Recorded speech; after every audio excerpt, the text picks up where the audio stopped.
श्रीयतिराजाय विवेकानन्दसूरये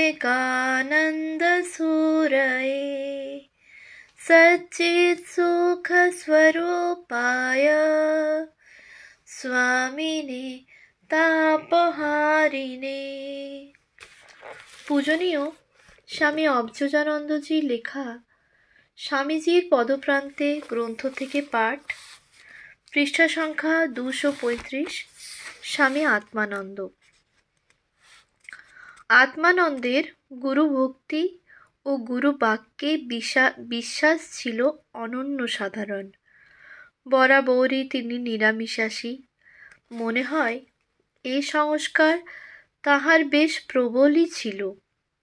স্বামীজি একদিন শিষ্যের এই সংস্কার কত দৃঢ় অথবা তাহার গুরুর প্রতি শ্রদ্ধা কতখানি অকপট তাহা পরীক্ষার জন্য সহসা নিজের হাতে মাছের টুকরা আত্মানন্দের পাতে তুলিয়া দিয়াছিলেন।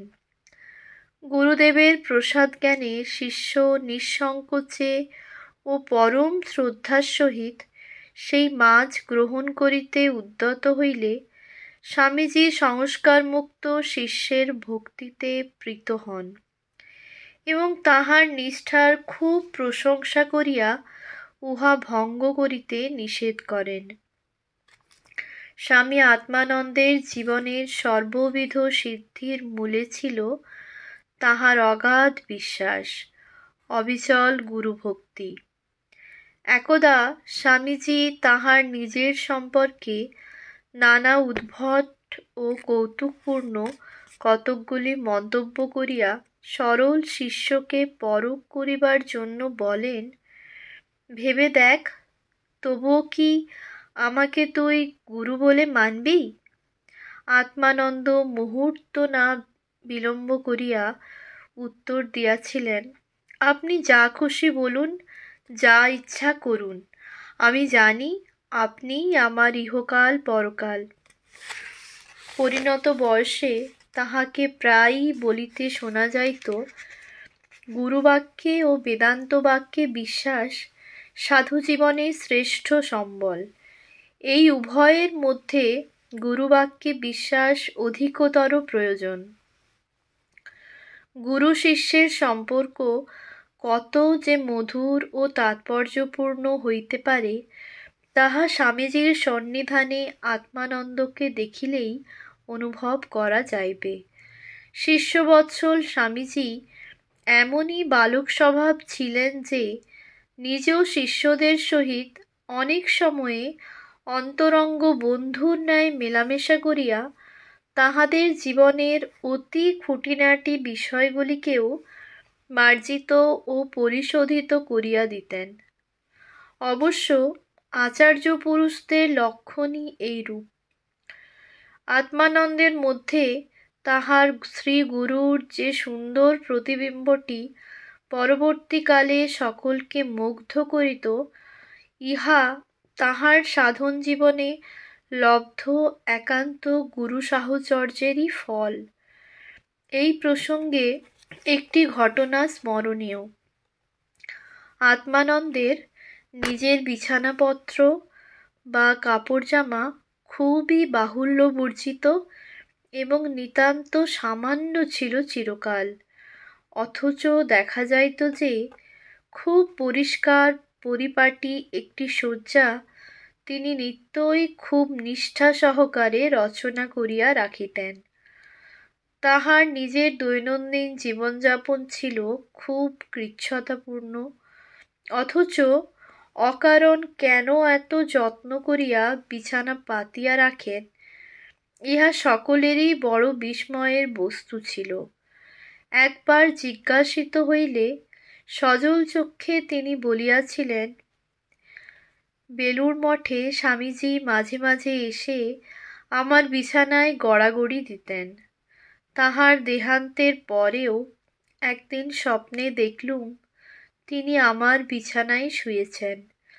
দেখো, কখন তিনি আসবেন তা তো জানা নেই, তাই তাঁর জন্য বিছানাটি তৈরি করেই রাখি। বলিতে বলিতে সেদিন তাহার কণ্ঠ বাষ্পরুদ্ধ হইয়াছিল। চলাফেরা, পদক্ষেপ, এমনকি বহির্বাস পরিধানের আদব কায়দাটি পর্যন্ত তিনি স্বামীজির কাছে শিক্ষালাভ করিয়াছিলেন। মঠে স্বামীজি একদিন ভজন গাহিতেছেন। হঠাৎ আত্মানন্দকে দেখিয়া বলিলেন, শুকুল, তবলা বাজাতো। শুকুল তো সভয়ে উত্তর দিলেন, আমি তো তবলা বাজাতে জানি না। স্বামীজি সস্নেহে তিরস্কার করিলেন, জানিস না কি রে, আয় শিখিয়ে দিই। শ্রী গুরুর প্রেরণায় আত্মানন্দ পরে কুশলী তবলাবাদক হইয়াছিলেন। প্রসঙ্গত উল্লেখযোগ্য, পাখোয়াজেও তাহার দক্ষতা ছিল। ধ্রুপদ গানের সঙ্গে নিজেই বাজাইতেন। ধ্রুপদ গান স্বামীজির বড় প্রিয় ছিল। আত্মানন্দেরও তাহাতে অনুরাগের সম্ভবত ইহাই কারণ। স্বামীজির গানের সঙ্গেও তিনি অনেকবার বাজাইয়াছেন। আত্মানন্দের ধ্যানশীলতা ও শাস্ত্রানুরাগ তাহাকে স্বামীজির বিশেষ স্নেহাস্পদ করিয়াছিল। গীতা, উপনিষদ এবং ব্রহ্মসূত্র পাঠে তাহার অনুরক্তি মঠের অন্যান্যদেরও শাস্ত্রপাঠে প্ররোচিত করিত। তাহার শাস্ত্রজ্ঞানের প্রতি স্বামীজির এত আস্থা ছিল যে তাহার দ্বারা তিনি মঠে শাস্ত্রাধ্যাপনাও করাইতেন। মঠে অবস্থানকালে শাস্ত্রচর্চা, সাধন ভোজন এবং গুরুসেবা ব্যতীতও আত্মানন্দ নানাবিধ কঠিন পরিশ্রমের কাজ পরম আনন্দের সঙ্গে করিতেন। মন্দির মার্জনা ও ঠাকুর পূজা তাহার অন্যতম প্রিয় কার্য ছিল।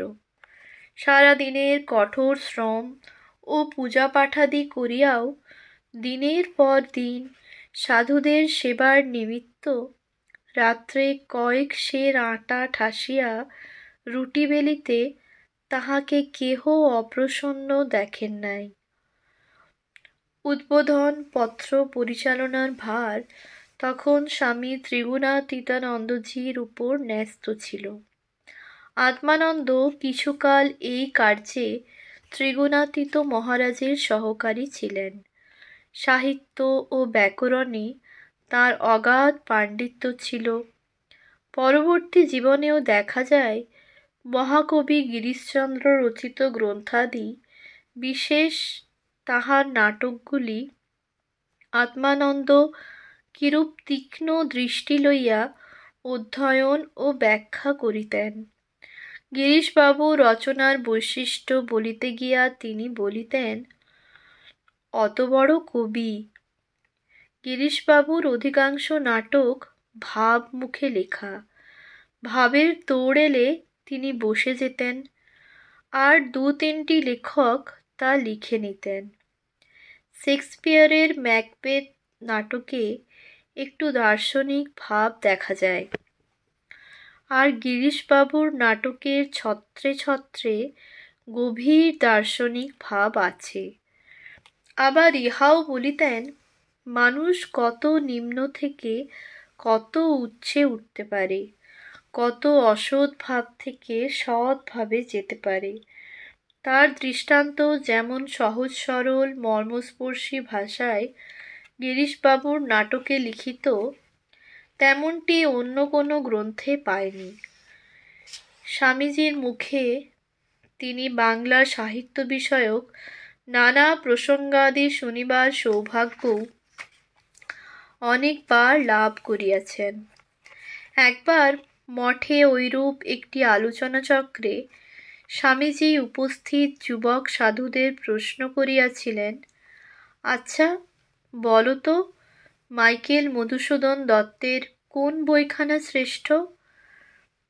আলোচনায় স্বামীজি বুঝাইয়া দিয়াছিলেন, মেঘনাদবধ কাব্যই মাইকেলের সর্বশ্রেষ্ঠ রচনা। সেদিন স্বামীজি আত্মানন্দকেই দৌড়িয়া গিয়া বইখানা আনিতে আদেশ করেন। বই আনা হইলে তাহাকেই প্রথম বইটি স্থান বিশেষ খুলিয়া পড়িতে নির্দেশ দিয়াছিলেন। অবশ্য পরে স্বামীজি নিজেই অনর্গল পড়িয়া সকলকে মুগ্ধ করিয়াছিলেন। স্বামীজি অত্যন্ত আবেগের সহিত বইয়ের সেই জায়গাটি পাঠ করিয়াছিলেন যেখানে বর্ণনা আছে মেঘনাদের মৃত্যু হইয়াছে, রাবণ ও মন্দোদরী পুত্রশোকে বিহ্বল, নানাভাবে পিতা ও মাতা বীর পুত্রের জন্য বিলাপ করিতেছেন। এমন সময়ে দৌবারিক সংবাদ দিয়া গেল দ্বারদেশে শত্রু উপস্থিত। রাবণ তৎক্ষণাৎ যেন ভিন্ন মূর্তি ধারণ করিয়া মন্দোদরীকে বলিয়া উঠিলেন, দেখো রানী, এখন শোক প্রকাশের সময় নয়, আমাকে অবিলম্বে যুদ্ধার্থ প্রস্তুত হতে হবে। শোক পরিত্যাগ করে আমাকে যুদ্ধক্ষেত্রে যাওয়ার জন্য বিদায় দাও। স্বামীজির সেই তেজোদৃপ্ত পাঠ ও আলোচনা আত্মানন্দের স্মৃতিতে চির জাগরুক ছিল। অতন্দ্র কর্তব্যনিষ্ঠাই জীবনকে সাফল্যমণ্ডিত করে, ইহাই তিনি স্বামীজির নিকট হইতে সেদিন শিখিয়াছিলেন।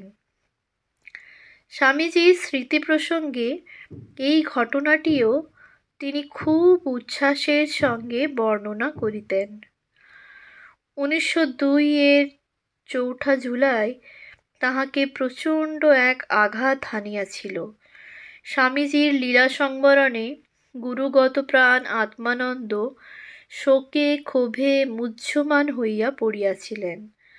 তাহার এই সময়কার মানসিক অবস্থা পরে নিজেই একবার এইরূপ বলিয়াছিলেন, স্বামীজির দেহত্যাগের পর আর সংসারে থাকার মোহ রইল না। শরীর থাক আর যাক, এই সংকল্প নিয়ে আহার নিদ্রা ত্যাগ করে যেখানে সেখানে পড়ে থাকতাম। ঘরে ঢুকতাম না, কারো সঙ্গে কথা বলতে ইচ্ছা হতো না, খাওয়া দাওয়ার কথা মনে উঠতই না। শ্রী গুরু স্বস্বরূপে লীন হওয়ায় আত্মানন্দও জগৎ সংসার হইতে মন উঠাইয়া লইয়া কঠোর আত্মধ্যানে নিমগ্ন থাকিতে সংকল্প করিলেন। স্বামীজির পবিত্র সমাধিভূমির অদূরে একটি পর্ণকুটির বাঁধিয়া সেখানেই পড়িয়া থাকিতেন। ধ্যান জপ ও শাস্ত্রপাঠ লইয়াই অহর্নিশ ডুবিয়া থাকিতেন। বেলুড়ের গঙ্গা তটে ঐরূপ তপশ্চর্যা তিনি বেশ কিছুদিন করিয়াছিলেন। দুপুরে স্বয়ং মঠ হইতে ভিক্ষা গ্রহণ করিতেন, আর রাত্রে কয়েকটি রুটি মঠ হইতে কেহ গিয়া তাহার কুঠিয়ায় রাখিয়া আসিতেন। অবশেষে মঠের কোনো কোনো সাধুর উপরোধে তিনি আবার মঠ বাড়িতে আসিয়া বাস করিতে থাকেন। কিন্তু তখনও আত্মানন্দের চক্ষে স্বামীজির বিরহে মঠের সর্বত্রই এক মর্মান্তিক শূন্যতা বিরাজ করিতেছিল। এই অবস্থাটি কাটাইয়া উঠিতে বেশ সময় লাগিয়াছিল। কোনো অবস্থাতেই কিন্তু আত্মানন্দের শাস্ত্রচর্চার বিরাম ছিল না। স্বামী শারদানন্দজি স্বয়ং তখন মঠে বেদান্ত অধ্যাপনা করিতেন। শারদানন্দজির নিকট শাস্ত্র অধ্যয়নের সুযোগ আত্মানন্দ একটি দিনের জন্যও হারান নাই। বেদান্ত নিষ্ঠা ছিল তাহার স্বভাবের অন্যতম বৈশিষ্ট্য।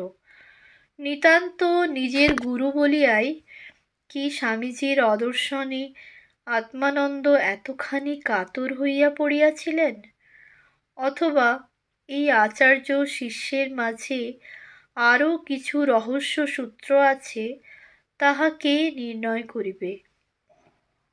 সেও জীবনের একান্তই ব্যক্তিগত কোনো ঘটনা বিশেষের উল্লেখ করিয়া পরবর্তীকালে আত্মানন্দকে আবেগরুদ্ধ কণ্ঠে অন্তরঙ্গ সেবকদের নিকট বলিতে শোনা গিয়েছে, সেদিন স্বামীজিকে প্রত্যক্ষ অনুভব করেছি। যিনি সৃষ্টি স্থিতি প্রলয় করছেন, তিনিই আমার সামনে দাঁড়িয়ে। মঠভূমিতে দণ্ডায়মান স্বামীজির সম্মুখে উপবিষ্ট ভীতচকিত শিষ্যের এই সূক্ষ্ম হৃদয় অনুভূতি গভীর অর্থজ্ঞাপক। আবার একথাও প্রায়ই তিনি বলিতেন, স্বামীজি শিব বংশে জাত। স্বামীজি সম্পর্কে তাহার উক্তিগুলি ছিল হৃদয় নিংড়ানো সত্য, ভাবে ও প্রকাশে অতুলনীয়। স্বামীজির প্রসঙ্গ উত্থাপিত হইলে তিনি আত্মহারা হইয়া যাইতেন, বলিতেন, অত বড় আচার্য আর আসেননি।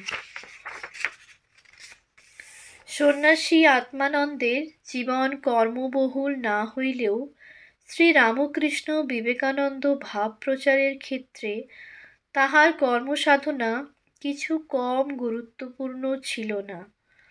উহার বাহ্যিক পরিধি খুব চমকপ্রদ না হইলেও ভাবের গভীরতায় কিন্তু উহা নিঃসন্দেহে অবদানমূলক। কর্ম সম্পর্কে তাহার নিজস্ব ভাবটি এই প্রসঙ্গে প্রণিধানযোগ্য। ইহাও তিনি গুরু বিবেকানন্দের নিকট লাভ করিয়াছিলেন। কর্মযোগ সম্বন্ধে তাহার সিদ্ধান্ত ছিল এইরূপ: সাধু জীবনের উদ্দেশ্য মনকে একাগ্র ও অন্তর্মুখী করা। স্বামীজি ছোট ছোট কাজের মধ্য দিয়েই কর্মযোগের সাধনা করতেন। তার মতে, যে ভালো করে ঝাড় দিতে পারে সে তন্ময় হয়ে ধ্যানও করতে পারে। নিবৃত্তিমূলক কর্মযোগী সাধু জীবনের লক্ষ্য। সকাম কর্ম সাধু জীবনের উদ্দেশ্য হতে পারে না।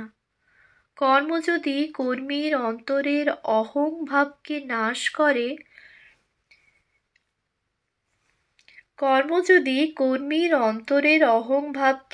করে, নিবৃত্তি ও অনাসক্তির দিকে না নিয়ে যায়, তাহলে তা অন্তর্জীবন গঠনের সহায়ক হয় না।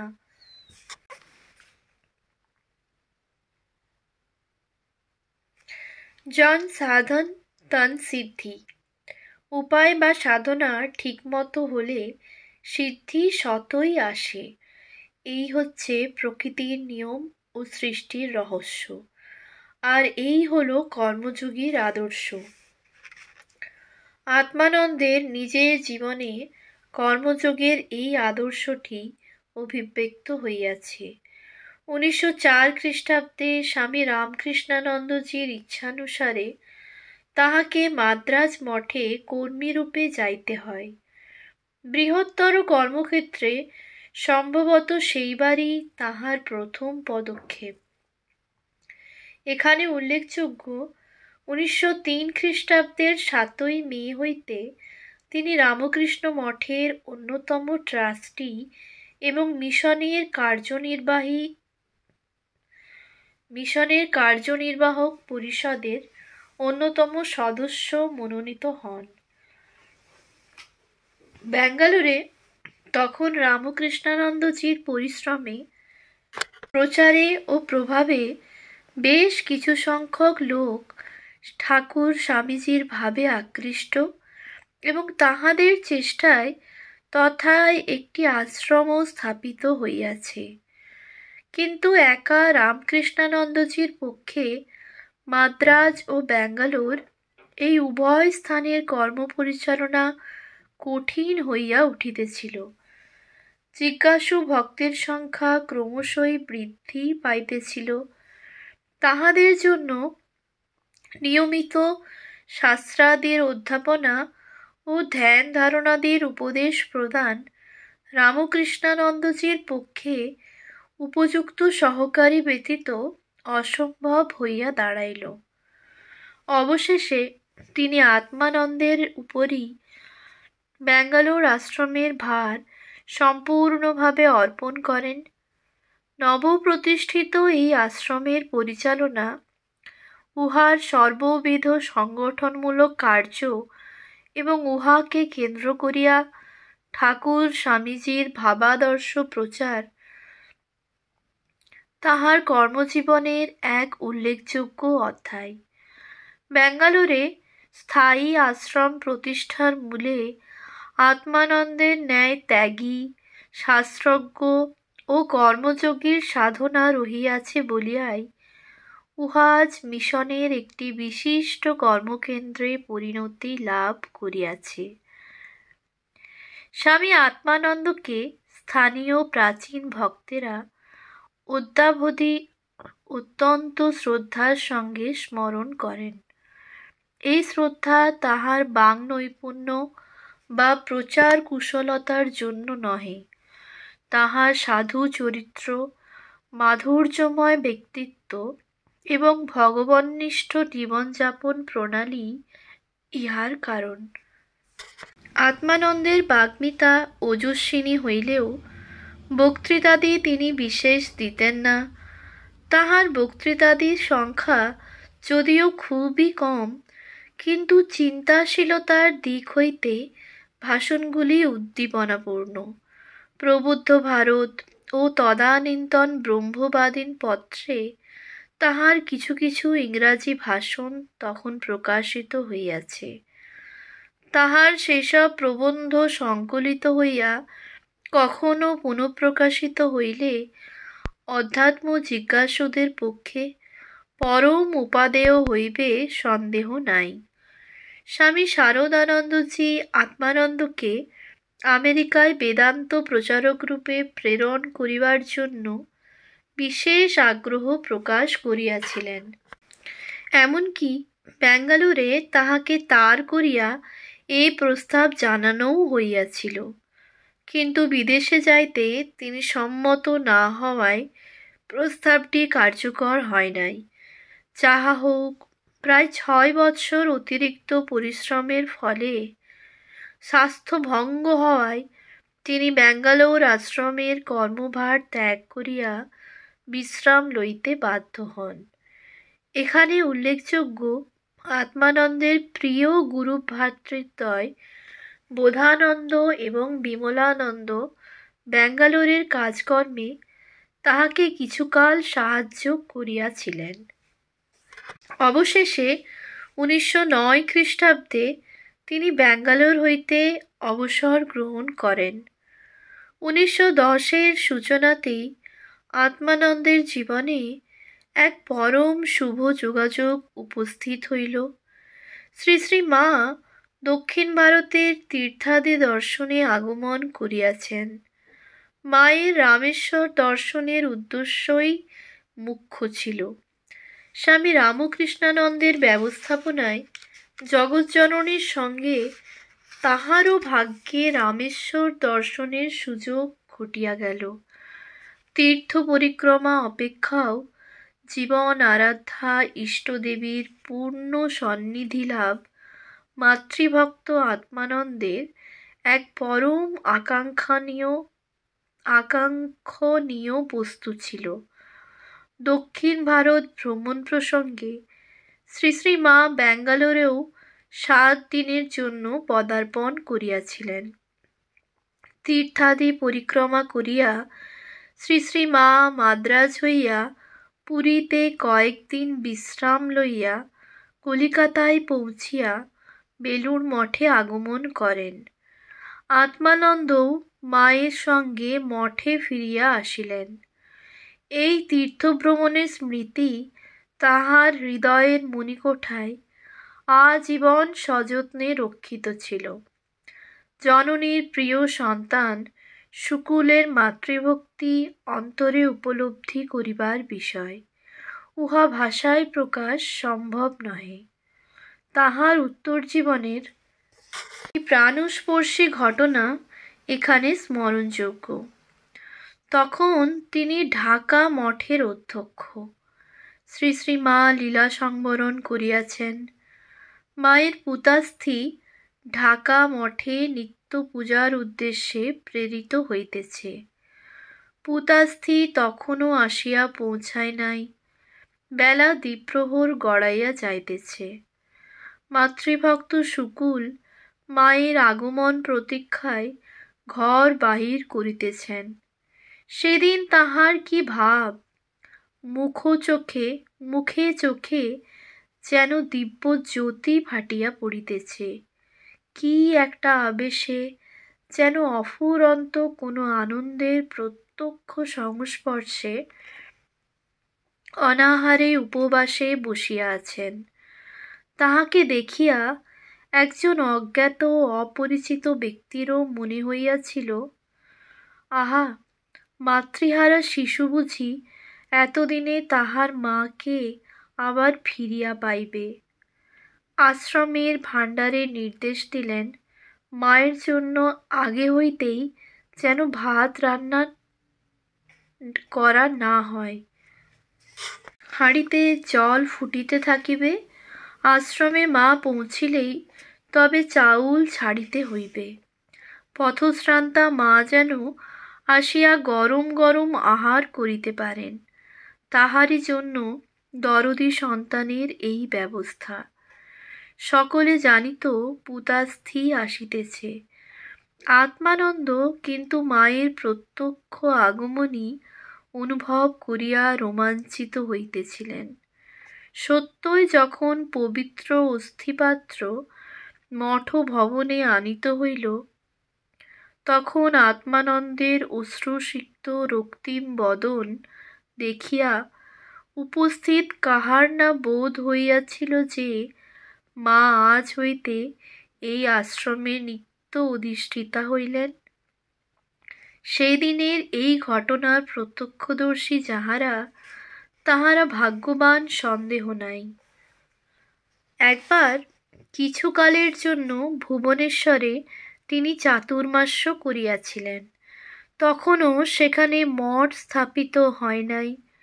প্রসন্নবাবু নামে জনৈক ভক্তের গৃহ সংলগ্ন উদ্যানে একটি পর্ণকুটিরে থাকিয়া তিনি তখন তপস্যারত ছিলেন। অপর একজন সাধুও এই সময়ে তাহার দেখাশোনার জন্য সঙ্গে ছিলেন। এই কালে তাহার কঠোর সাধন ভজন ও ধ্যান তন্ময়তা সেবক সাধুটিকে বিস্ময়ে স্তম্ভিত করিয়াছিল। একদিন একটি বিষাক্ত সাপ কুটিরের মধ্যে প্রবেশ করায় সেবক বিচলিত হইয়া পড়িলেন। ধ্যানমগ্ন আত্মানন্দ কিন্তু যেমন নিশ্চল ছিলেন, তেমনি নিজ আসনে উপবিষ্ট থাকিলেন। সেবক ভীত হইয়া সাপ এসেছে বলিয়া চিৎকার করিতেছিলেন। এমন বহু ঘটনার উল্লেখ করা যাইতে পারে, যদ্বারা বুঝিতে বিলম্ব হয় না যে আত্মানন্দের ধ্যান পরায়ণতা কত গভীর ছিল। এই ভুবনেশ্বরেরই একটি দিনের কথা এখানে স্মরণ করিলে তাহার মাতৃগত প্রাণতার আরও একটি অতি মধুর চিত্র আমাদের মনশ্চক্ষে ভাসিয়া উঠিবে।